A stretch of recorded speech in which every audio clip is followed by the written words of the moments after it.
Hi, today we are going to talk about factory workers and unions in United States, the future and the era of Donald Trump from 2017 to 2020, what he did with labor unions, factory workers. So let's have a brief discussion about it. So at the moment, we're going to see what Donald Trump is going to do in his next tenure. So let's talk about his previous tenure. For the labor unions, Trump administration pursued policies that limited the influence and reach of labor unions. So the key policies and actions were one was the appointments to National Labor Relations Board NLRB. Trump appointed pro-business members to the NLRB, reversing several Obama-era labor-friendly rulings. Number two is notable decisions included revising the joint employer standard, making it harder to hold parent companies liable. Number three, for labor violations by contractors or franchises, reduced the ability of unions to organize workers in certain industries, especially the gig industry, the gig economy, what we call it. For the union elections, let's talk about the union elections, what was during his tenure, what he did with the union elections. Implemented rules that increased the time between the union filing and elections, giving employers more time to counter unionization efforts. And it required stricter documentation to verify union support, creating additional hurdles for organizing efforts. Let's talk about Federal Employees Union during his time. Issued executive orders limiting collective bargaining rights for federal workers and streamlined processes underperforming underperforming employees, weakening job protections under union agreements. So, what were the impacts on unions and on workers? Union membership declined further, particularly in private sector industries. Public sector unions faced increased challenges due to curtailed bargaining powers. On workers, what was the impact? Reduced collective bargaining power led to stagnating wages and benefits for unionized workers, exacerbating income inequality to some sectors. Let's talk about the human resource management during his first tenure.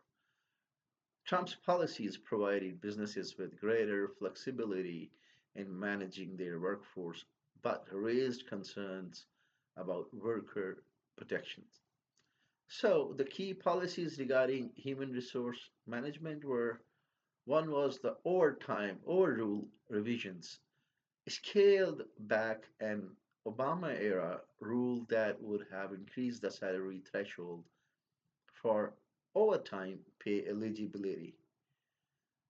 And this move allowed businesses to save on labor costs but reduced potential earnings for millions of workers. Now, next, we're going to talk about the uh, gig economy and independence contractors. Supported a classification system that allowed companies like Uber and Lyft to classify workers as independent contractors rather than employees. This limited access to benefits such as healthcare, paid leave, and unemployment insurance. And for the work safety and discrimination protections, reduced funding for Occupational Safety and Health Administration OSHA, Occupational Safety and Health Administration, resulting in fewer inspections and enforcement action. Rolled back regulations that aimed to combat workplace discrimination, including restrictions on mandatory arbitration of harassment claims.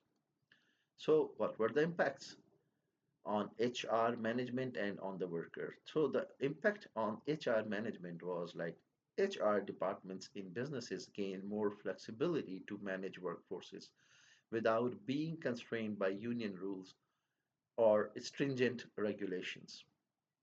Cost savings from relaxed rules often led to increased profitability for corporations.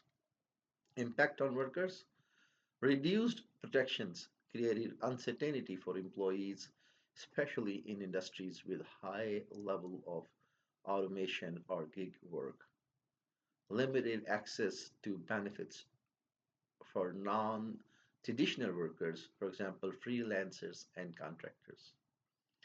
Let's talk about the corporate structure. Trump's corporate policies prioritized reducing regulatory burdens and encouraging business growth, which indirectly affected labor and HR dynamics. So the key policies and actions were for the corporate tax cuts, the Tax Cuts and Jobs Act (TCJA), Tax Cuts and Jobs Act of 2017 reduced the corporate tax rate from 35% to 21%. Businesses used tax savings for stock buybacks and investments, with limited trickle down effects on worker wages. So, for the deregulation, focused on reducing compliance costs for businesses by rolling back environmental, labor, and financial regulations. Simplify reporting requirements for businesses, particularly small and medium enterprises, SMEs. And his trade policies imposed tariffs on imports, particularly from China, to promote domestic manufacturing. Trade wars led to short term gains in certain sectors, but increased costs for businesses reliant on imported material. So, if we look at impact on corporate structure and let's do a comparison, impacts on corporate structure and on labor relations. Deregulation and tax cuts favored large corporations, allowing them to consolidate market power and increase profits. Smaller companies and startups faced challenges in competing with larger entities benefiting from economies of scale. Now, our main topic is labor relations. Corporate consolidation reduced workers' bargaining power, as fewer employers meant limited job opportunities in certain industries. A focus on shareholder value over stakeholder value limited wage growth and investment in worker benefit. So, if we do a comparative analysis of workers versus corporations, so for labor unions and workers, pros and cons. For labor unions and workers, pros: deregulation allowed businesses to create new jobs in industries like energy and manufacturing. Flexibility in the gig economy opened alternative income opportunities for the workers. Labor unions and workers, cons: erosion of union power limited collective bargaining, reducing worker protections and benefits. Policies disproportionality, disproportionality wise benefited high income earners and corporations, leaving middle and lower income workers with stagnant wages. And for the corporations, pros and cons. Policies reduced operational cost, enabling higher profitability. Tax incentives encouraged investments in technology and infrastructure, indirectly boosting productivity. Cons for the corporate sector: trade policies created uncertainty, impacting global supply chain. Focus on short-term profits, for example, stock buybacks, limited long-term investment in workforce development. So let's conclude because our topic is human resource. Trump's policies during his first term largely favored corporate interests, emphasizing deregulation, tax relief, and workforce flexibility. While these measures stimulated economic growth and job creation in some sectors, they often came at the expense of worker protection and union influence. This approach highlighted a fundamental tension between enhancing corporate competitiveness and ensuring equitable treatment for workers.